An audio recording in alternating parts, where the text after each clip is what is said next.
Ulit na naman yata yung nangyari kay Bianca dati ah. Hindi ka na yata sisiputin ni Gwyneth. Ano ba? Ang negative mo naman masyado. Hoy! Ikaw! Huwag mong sasabihin mo. Darating siya. Darating. Kailangan darating.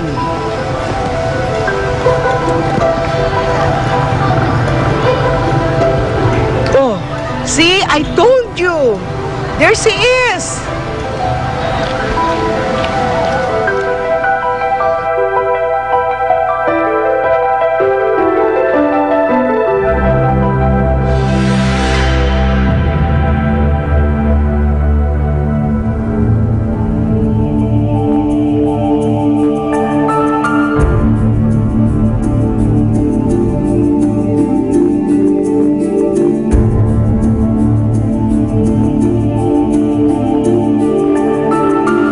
Hangat ko ang kaligayahan niyo. Mahal na mahal ko kayo, Dave. Ninyo.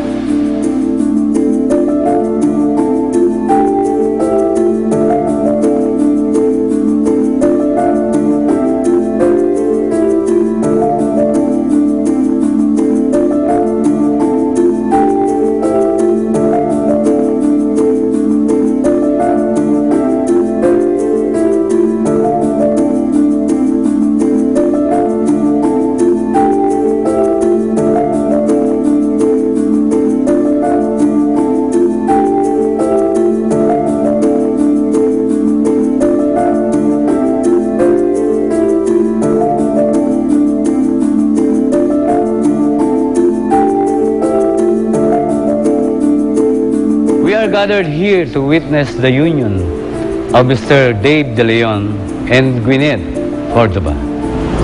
All her life, puro problema na lang inisip niya. I want to make her happy. She deserves it. Wow. Makahanap kaya ako ng kagaya mo. Yung tipong walang gustong gawin kundi pasayahin ako. Masyadong pa nagbibiro ako. Sasabihin ko sa'yo na, will you marry me? To think na tinanggap kita dito para sa anak ko. Tapos yun pala yung tatay niya yung gusto mo?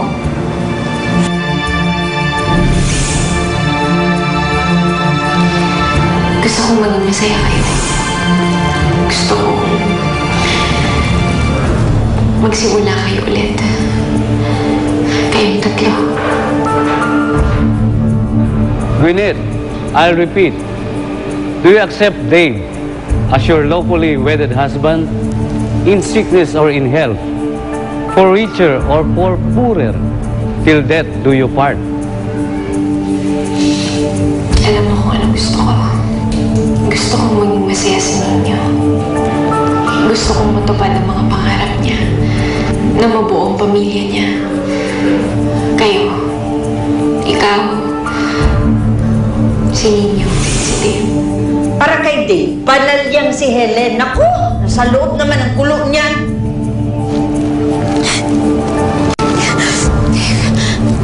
I'm so sorry. I'm sorry. Gwyneth! Gwyneth!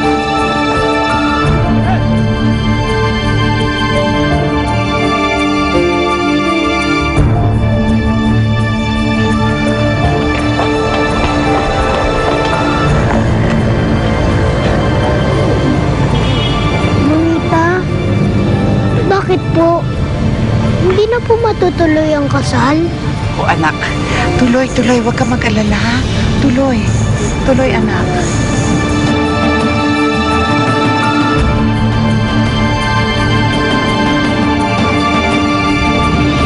There's still a chance that